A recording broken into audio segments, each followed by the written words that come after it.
আমার কোনো শোক নেই, আমার কোনো বিষাদ নেই। হে কুরুবিদ্ধগণ, আপনাদের নীরবতায় আমার কোনো ক্ষোভ নেই। পিতামহ ভীষ্ম, ক্ষমা করবেন, আপনাকে প্রণতি জানাবার স্থিরতা আজ নেই। আর কর্ণ, তোমার জন্য ঘৃণাও বড় বেশি মনে হয়। আর হে আমার পঞ্চস্বামী, আর্যাবর্ত বিজয়ী বীরশ্রেষ্ঠ অর্জুন, শক্তিমান ভীম, নকুল, সহদেব আর আপনি ধর্মপুত্র, আপনারা আমার কৃতজ্ঞ অভিবাদন গ্রহণ করুন। আমি সর্বজ্ঞা নই, যজ্ঞভূমির অগ্নি থেকে আমার জন্ম। ধর্মাধর্মের ক্ষুরথার পথ আমার অজানিত। আর্যপুত্র, আপনার বিচার তাই আমার পক্ষে ধৃষ্টতা। আপনার কোনো বিচলন নেই, আপনার ধর্ম আপনাকে রক্ষা করেছে বিকার থেকে। কৃতজ্ঞতা জানান সেই ধর্মকে। ভীমসেন, তোমাকে আমি ভালোবাসা দিইনি কখনো, তাই তা ফিরেও চাইনি। শুধু তোমাকে আমার জিজ্ঞাসা ছিল ফাল্গুনী, ঊর্ধ্বচারী মৎস্যের ছায়ালীন চোখের থেকেও দুর্লক্ষ কি দুর্যোধনের বুক? বলো সত্য করে, প্রেম নয়, শুধু পৌরুষের আস্ফালনই ছিল পাঞ্চালী বিজয়ের পটভূমি? কিন্তু মিথ্যা প্রশ্ন। আমি জানি তোমার কোনো উত্তর নেই, যেমন নেই কোনো ভালোবাসা। তোমার শুধু আশা আছে। কৈশোর থেকে তুমি জেনে এসেছ বীরভোগ্যা পৃথিবী আর রূপমুগ্ধা নারী। জেনেছ একদিন ধার্তরাষ্ট্রের হাত থেকে ছিনিয়ে নিতে হবে কৌরব উত্তরাধিকার। জেনে এসেছ যেখানে যা কিছু সর্বোত্তম, সেখানেই পৌঁছতে হবে তোমাকে। শুধু এই কুমারী লক্ষ্যের দিকেই তোমার দৃষ্টি ধনঞ্জয়। তাই অনায়াসে তুমি সরে যাও এক নারী থেকে অন্য রমণীতে। তোমার পূর্বপুরুষেরা যেমন একদা এক তৃণপ্রান্তরকে নিঃশেষ করে চলে যেতেন বনান্তরে, এই দূত সভায় দাঁড়িয়ে আমাকে জানতে হলো নারী শুধু কয়েক প্রহরের বিলাস সঙ্গিনী। মণিময় হার, শত সহস্র তরুণী দাসী, দান্ত মাতঙ্গ গন্ধর্ব প্রেরিত অশ্বযূত হারা আমি পাণ্ডু পুত্রবধূ, এক পংক্তিতে দাঁড়িয়ে আমরা সবাই অপেক্ষায়।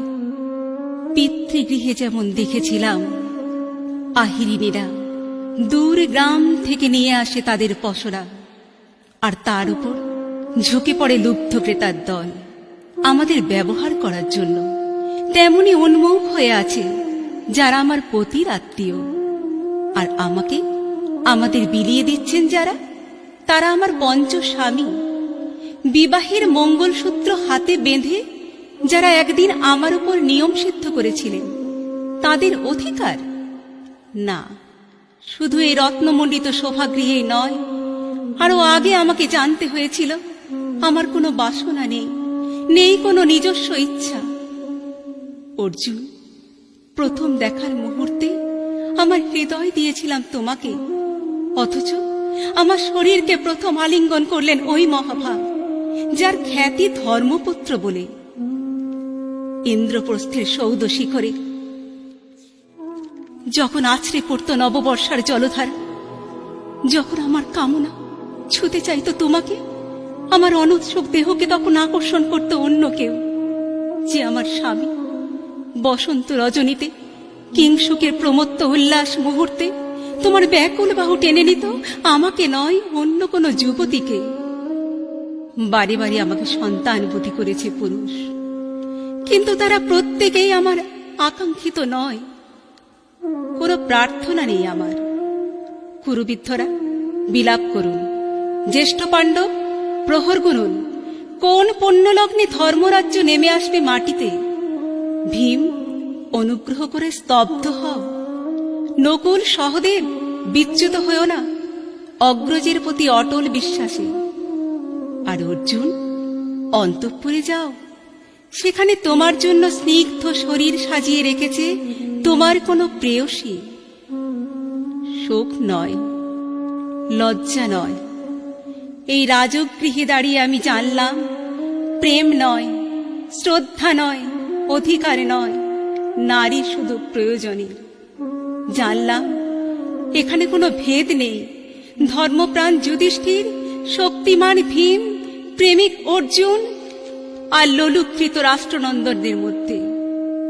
প্রতিকার চাইছি না, যা শুধু বিলাসের সেই বস্ত্র ছিনিয়ে নেয় যদি কোনো দুঃশাসন নিক। আমি কাঁদছি না, চারপাশে ভাসানির ডিঙায় পশুদের উদ্দাম নাচের ভঙ্গি আমি দেখছি না, চারপাশে ক্লিপেদের অক্ষম বিলাপ আমি শুনছি না। ধনুর্বাণ নেই, আমি ফিরিয়ে আনছি আমার জন্মের স্মৃতি, যজ্ঞের আগুন। দ্রৌপদী নই, নই পাঞ্চালী, নই ভরত কুলবধূ, আমি কৃষ্ণা, যজ্ঞাগ্নি সম্ভূতা, শুধু নারী এক।